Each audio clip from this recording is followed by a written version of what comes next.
Bonjour, dans cette capsule vidéo, nous allons aborder le chapitre portant sur la qualité des sols. Voici les compétences exigibles pour le baccalauréat. Vous devez savoir exploiter des documents et mettre en œuvre un protocole pour comprendre les interactions entre le sol et une solution ionique en termes d'échange d'ions. Et vous devez également savoir mettre en œuvre un protocole expérimental pour doser par comparaison une espèce présente dans un engrais ou dans un produit phytosanitaire. Ces deux compétences ont été mises en œuvre lors d'activités pratiques ou documentaires en classe.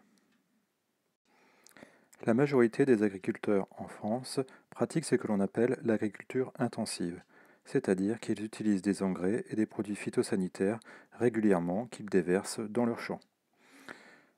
Donc on peut se poser la question suivante, pourquoi les agriculteurs utilisent-ils des engrais et produits phytosanitaires ? Pour répondre à cette problématique, nous verrons dans un premier temps quels sont les besoins des végétaux, dans un deuxième temps la constitution des sols, enfin nous aborderons ce que sont les engrais et les produits phytosanitaires. Commençons par étudier les besoins des végétaux.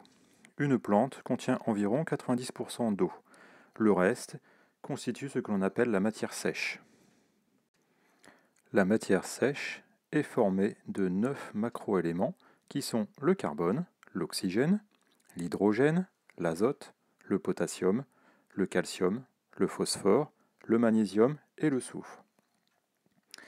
La matière sèche est également constituée d'oligoéléments, comme le fer ou le cuivre. Ces oligoéléments ne sont présents qu'en très faible proportion et sont pourtant indispensables au développement des végétaux. Pour qu'une plante se développe, elle doit recevoir chaque jour de l'énergie qui est fournie par le rayonnement solaire, de la matière qui est fournie par l'atmosphère et le sol. Pour s'enrichir en carbone, hydrogène et oxygène, une plante a recours à la photosynthèse. Elle prend le dioxyde de carbone contenu dans l'atmosphère et l'eau contenue dans le sol pour réaliser la réaction chimique suivante. 6 molécules de dioxyde de carbone et 6 molécules d'eau sont transformées par la plante grâce à la photosynthèse en une molécule de sucre ou glucide, ici c'est exactement du glucose, et 6 molécules de dioxygène. Les sucres ici sont transportés vers les feuilles et le reste de la plante, le dioxygène en fait rejeté par la plante vers l'atmosphère. Pour acquérir les éléments autres que le carbone, l'hydrogène et l'oxygène, les plantes, grâce à leurs racines, vont les chercher dans le sol sous forme d'ions. Par exemple, pour obtenir de l'azote, les plantes vont chercher des ions nitrates dans le sol. Pour obtenir l'élément phosphore, les plantes vont chercher les ions phosphates.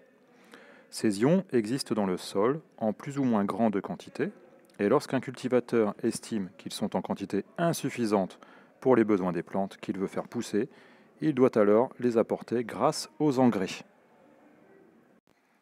Voyons maintenant de quoi est constitué un sol. Un sol est partagé en deux zones. La terre qui est dite arable, dans laquelle les plantes développent leurs racines, et la roche-mère, qui se transforme lentement pour assurer le renouvellement de la terre arable. La terre arable est constituée d'eau, d'air, de matière minérale et d'humus qui provient de la décomposition des végétaux et des animaux. Un sol est calcaire lorsqu'il contient plus de 30% de carbonate de calcium et il est dit argileux s'il contient plus de 30% d'argile. On trouve ainsi dans le sol des cations, comme les ions calcium Ca2+, les ions potassium K+, et les ions ammonium NH4+. On trouve aussi des anions, par exemple les ions carbonate CO3-, les ions nitrate NO3-, les ions phosphate PO4-3-. Enfin, on trouve un solide insoluble appelé complexe argilo-humique. Ce complexe argilo-humique est chargé négativement et grâce à cette charge négative, il va être capable de fixer des cations qui sont présents dans le sol. Le CaH va donc stocker pour la plante les cations présents dans le sol. Un sol peut être acide ou alcalin. Et comme les plantes sont très sensibles au pH du sol, un agriculteur a deux possibilités. Soit il sème des plantes dont la croissance est compatible avec le pH du sol, soit il amende le sol pour que son pH devienne compatible avec les plantes qu'il veut faire pousser. Amender un sol veut dire en fait y apporter des éléments pour corriger son pH, pour le rendre donc meilleur pour la plante. Pour enrichir les sols, on peut utiliser des engrais naturels, comme le fumier, le lisier ou la culture de légumineuses qui vont fixer directement le diazote de l'air, mais aussi des engrais azotés qui sont fournis par l'industrie chimique et qui sont principalement constitués d'azote, phosphore et potassium. L'utilisation en excès des engrais n'est pas sans danger pour l'environnement et pour l'homme. Elle contribue à la pollution des milieux aquatiques en modifiant leur écosystème et peut être toxique pour la santé humaine. Il existe plusieurs facteurs qui peuvent empêcher les cultures de se développer convenablement. Le premier facteur, ce sont les autres plantes. En effet, il existe de très nombreux végétaux qui peuvent pousser à côté des plantes cultivées et qui leur prennent l'eau et les éléments nutritifs du sol.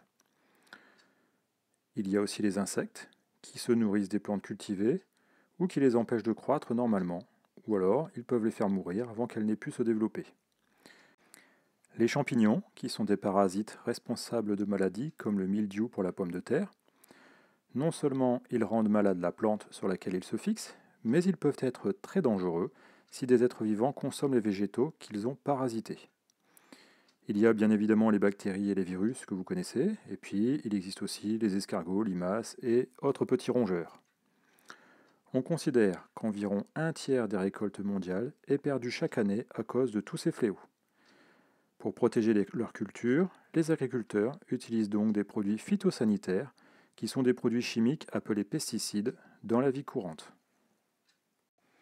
Il existe trois principales classes de produits phytosanitaires: les herbicides, qui sont utilisés pour lutter contre les plantes parasites, les insecticides, qui devraient s'attaquer aux insectes nuisibles mais pas aux insectes utiles, et enfin les fongicides sont quant à eux destinés à lutter contre les champignons, les virus et les bactéries. Les produits phytosanitaires sont très utilisés pour protéger les cultures, mais ils peuvent s'avérer dangereux quand on consomme des végétaux qui ont été traités avec eux. Un exemple historique est l'usage du DDT qui a été maintenant banni pour ses dangers. Aujourd'hui, certains s'efforcent de cultiver la terre sans utiliser de produits phytosanitaires synthétiques, ou du moins en utilisant le moins possible. Voilà, ce cours est maintenant terminé. Je vous remercie de l'avoir écouté et n'hésitez pas à me poser des questions lors des prochains cours.